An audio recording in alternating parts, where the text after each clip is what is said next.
Život v meste Kežmarok je pokojný. Nikto sa neponáhľa. V meste je však málo pracovných príležitostí a tak obyvatelia dochádzajú za prácou do Popradu alebo Vysokých Tatier. Ale poďme pekne od začiatku. Od spomienok mesta Kežmarok.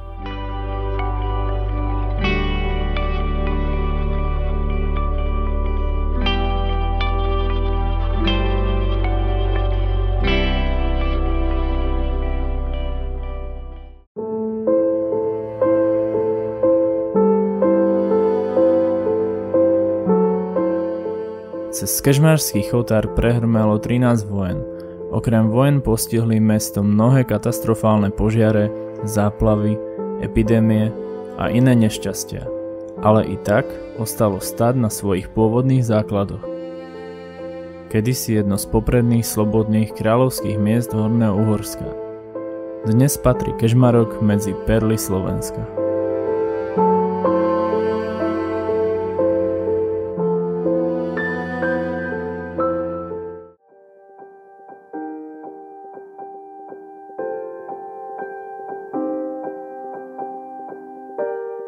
Neuveriteľné množstvo historických pamiatok, koncentrovaných na tak malom priestore, ponúka intenzívne celodenné vyžitie.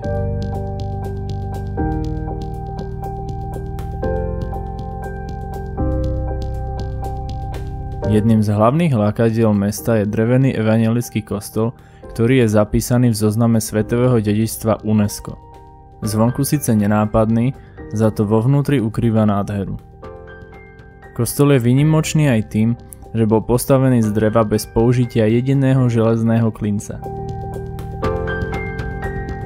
Hneď vedľa sa nachádza nový evanjelický kostol, ktorý má majestátny vzhľad eklektického slohu s orientálnymi a inými prvkami, ktoré vdychujú stavbe jedinečnosť.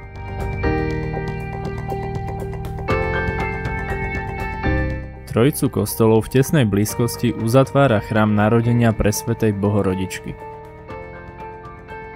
Tieto kostoly vytvárajú tzv. Súkostolie.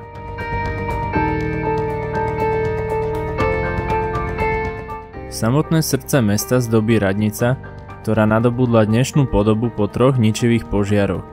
Už takmer 6 storočí je sídlom vedenia mesta. Mestský hrad mal pôvodne ochraňovať obyvateľov, no jeho majitelia si nárokovali rôzne dane od slobodného kráľovského mesta. Preto bol v čase temna skôr príťažou. Dnes v ňom sídli múzeum s krásnou expozíciou.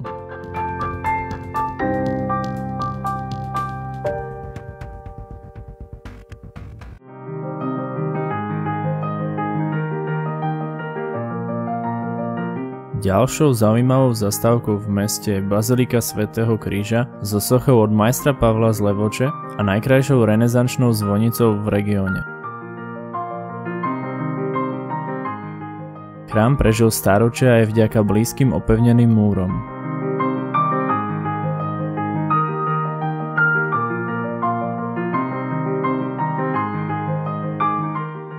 Kežmarok ponúka aj kultúrne bohatstvo. Najznámejší je Festival remesiel a kultúry s názvom Európske ľudové remeslo. Koná sa vždy v druhý júlový týždeň. Počas 3 dní prichádzajú 10 000 návštevníkov z celého sveta, aby nahliadli do minulosti a vyskúšali si sami jednotlivé remeslá.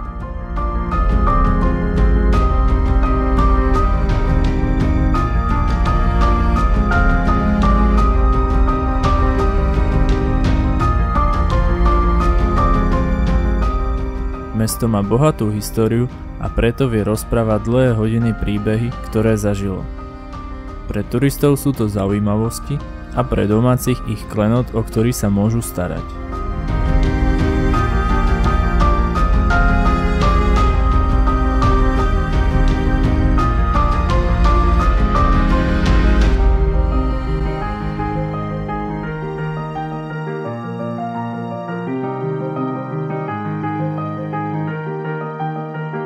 Aby ste nejakým spôsobom kompenzovali bohaté umelecké a kultúrne dedičstvo, ktoré vás v Kežmarku sprevádza na každom kroku, zoznamte sa s prírodou, ktorú ponúka.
Kežmarok pôsobí ako mesto veľmi pozitívne, avšak má aj svoju negatívnu stránku.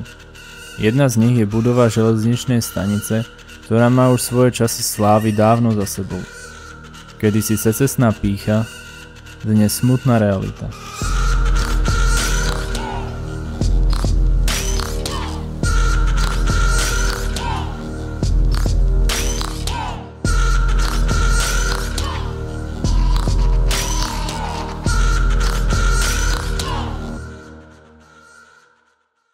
V meste sa môžeme stretnúť aj s poškodenými fasádami domov, ktoré nepôsobia na človeka príjemne. Našťastie je ich minimum.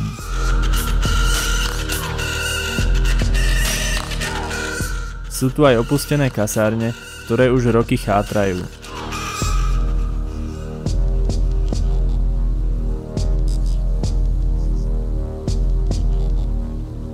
Predstavujú brownfield, ktorý vlastní mesto, a má s nimi rôzne plány, ktoré sa neustále menia. Nemôžeme zabudnúť ani na problém s neprispôsobivými občanmi. Niektorí svojim správaním často vyvolávajú v ľuďoch a najmä turistoch strach. Práve v okolí Kežmarku býva najväčšia časť rómskej populácie Slovenska.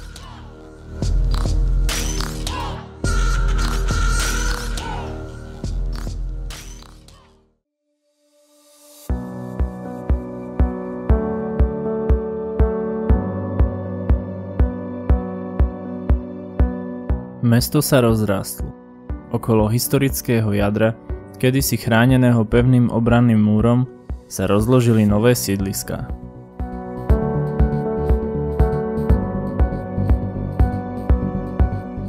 Časť tváre mesta je mierne narušená kvôli sídlisku Juh, ktoré je predelené katastrálnou hranicou obce Ľubica, ktorá bola kedysi miestnou časťou Kežmarku. Po rozdelení mala nasledovať dohoda o usporiadaní sídliska, ktorá sa však nekonala a spor trvá dodnes. Je to tak kontroverzné, že niektorí obyvatelia sa zabávajú na tom, že majú kuchyňu v Kežmarku a obývačku v Ľubici.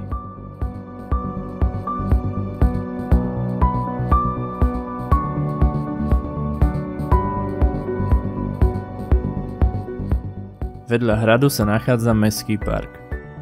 V jeho strede je umiestnený tank Jánošík, ktorý je symbolom vojny.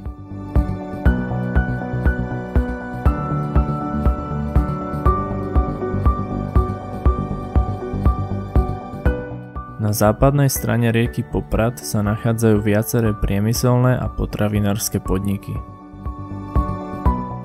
Tie svojou polohou nenarúšajú pokojný život v meste.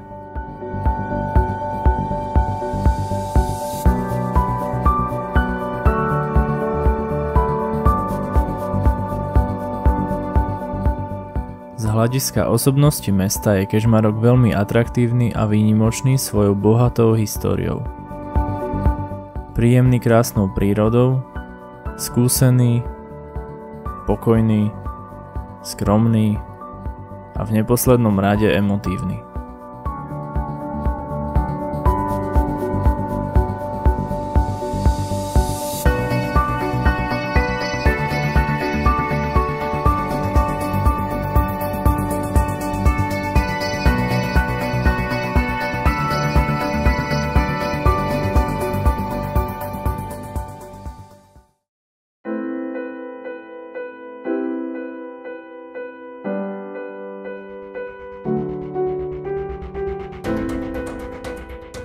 Kežmarok je mesto, ktoré by sme mali navštíviť aspoň raz za život a ak sa nám to podarí viackrát, objavíme v ňom vždy niečo nové.